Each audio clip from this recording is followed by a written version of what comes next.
तो guys invincible का episode 3 finally आ चुका है और एक बार फिर से हमें विल्ट्रीमाइट्स की तबाही देखने को मिली। जहां एपिसोड 2 का स्टोरी काफी ज्यादा स्लो चल रहा था, यह एपिसोड 3 उस कमी को पूरी तरीके से खत्म कर देता है।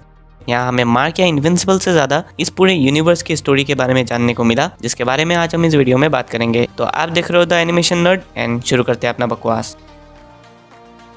तो इस बार हमें यूनोपिया नाम का एक प्लेनेट देखने को मिला जिसपे काफी अच्छे तरीके से जिंदगी चल रही थी। पर उसके बाद ये हरामी विल्ट्रीमाइट्स आते हैं, वहाँ पे अटैक करते हैं और उसके बाद उस पूरे पॉपुलेशन को खत्म कर देते हैं। पर फिर भी होपफुली वहाँ पे कुछ यूनोपियंस बच गए थे जो सक्सेसफुली वहाँ से भाग निकले थे और वो पहुंच जाते हैं एक ऐसे ऑर्गेनाइजेशन में जो विल्ट्रीमाइट्स के खिलाफ एक सीक्रेट वार छीनने की कोशिश कर रहे हैं। और ये ऑर्गेनाइजेशन का नाम है द कोलिशन ऑफ प्लैनेट्स, जिसको लीड करने वाला एक विल्ट्रीमाइट ही है, थिएडस।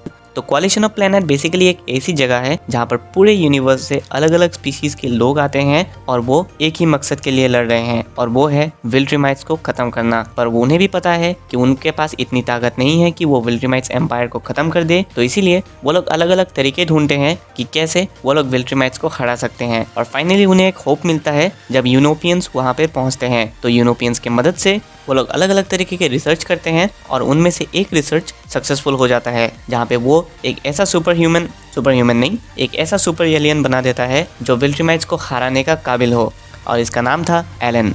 और हमें बाद में जाके पता लगता है कि ये बंदा विल्ट्रीमाइट्स को क्या हराएगा, एक विल्ट्रीमाइट के साथ भी नहीं लड़ पाया, डिसअपॉइंटेड। और इसीलिए एलन का जॉब चेंज हो जाता है और उसे काम मिलता है यूनिवर्स में एक ऐसे बंदे को ढूंढना जो विल्ट्रीमाइट्स को हराने का काबिल हो। और बाद में जाके वो अर्थ पे पहुंचता है जहाँ पे वो मिलता है मार्क से। और ये चीज़ हम लोगों ने सीजन 1 के एंडिंग में देखा था, तो यही स्टोरी अभी यहाँ पे कंटिन्यू किया जा रहा है।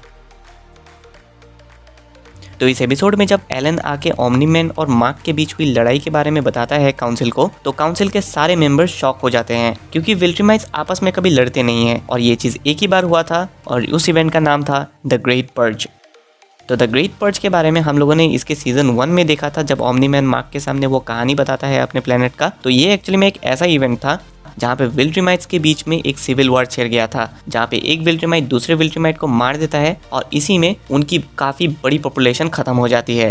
अब क्योंकि द ग्रेट पर्ज के बाद इन चूतियों को पता चला कि हम लोगों ने अपने ही लोगों को मार के अपना पॉपुलेशन खत्म कर दिया है, तो फिर इनको अकल आती है कि हमें फिर से ये सब ठीक करना है। तो इसके बाद वो शुरू करते हैं अलग अलग प्लैनेट्स को कॉन्कर करने का, उनके एम्पायर को आगे बढ़ाने के लिए, और जो चीज़ अभी भी हम इनविंसिबल में देख रहे हैं। तो इस एपिसोड के एंड में थिएडस, जो कोलिशन ऑफ प्लैनेट का लीडर है, वो एलन से कहता है कि इस ऑर्गेनाइजेशन में एक चुगलीबाज बैठा हुआ है जो इन्फॉर्मेशन विल्ट्रीमाइट्स को दे रहा है।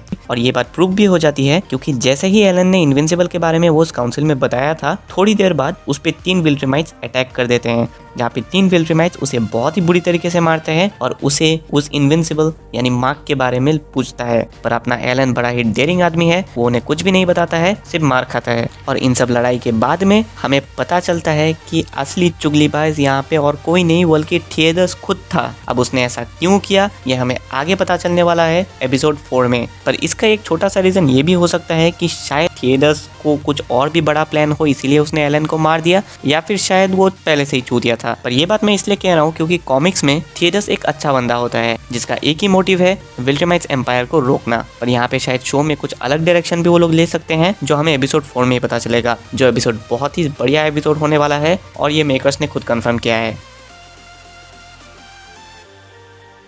तो अब आखिर में बात करते हैं इसके एंडिंग के बारे में, जहाँ पे मार्क एक ऐसे प्लेनेट आता है जहाँ का पॉपुलेशन काफ़ी ज़्यादा कमज़ोर है। मतलब एक तरीके से यहाँ पे मार्क को चूतिया बनाया गया, उसे वहाँ पे लेके गया और बाद में जब वहाँ के किंग से वो मिलने गया तब हमें पता चला कि वहाँ का किंग और कोई नहीं बल्कि अपना ओमनीमैन है। और कॉमिक्स में भी एग्जैक्टली ऐसा ही होता है, जब ओमनीमैन अपने बेटे मार्क को मार के सीधा उड़ जाता है एक अलग प्लेनेट पे जहाँ पे लोगों का लाइफ टाइम सिर्फ 9 या 10 महीने ही होते हैं। और वहाँ पे जाते ही वो वहाँ पे रूल करना स्टार्ट कर देता है और इसके आगे की कहानी में नहीं बोलने वाला, तुम एपिसोड 4 में खुद ही देख लेना। तो यही था आज के इस वीडियो में। अगर आपको ये वीडियो अच्छा लगा तो इस चैनल को सब्सक्राइब कर दो। Till then bye bye.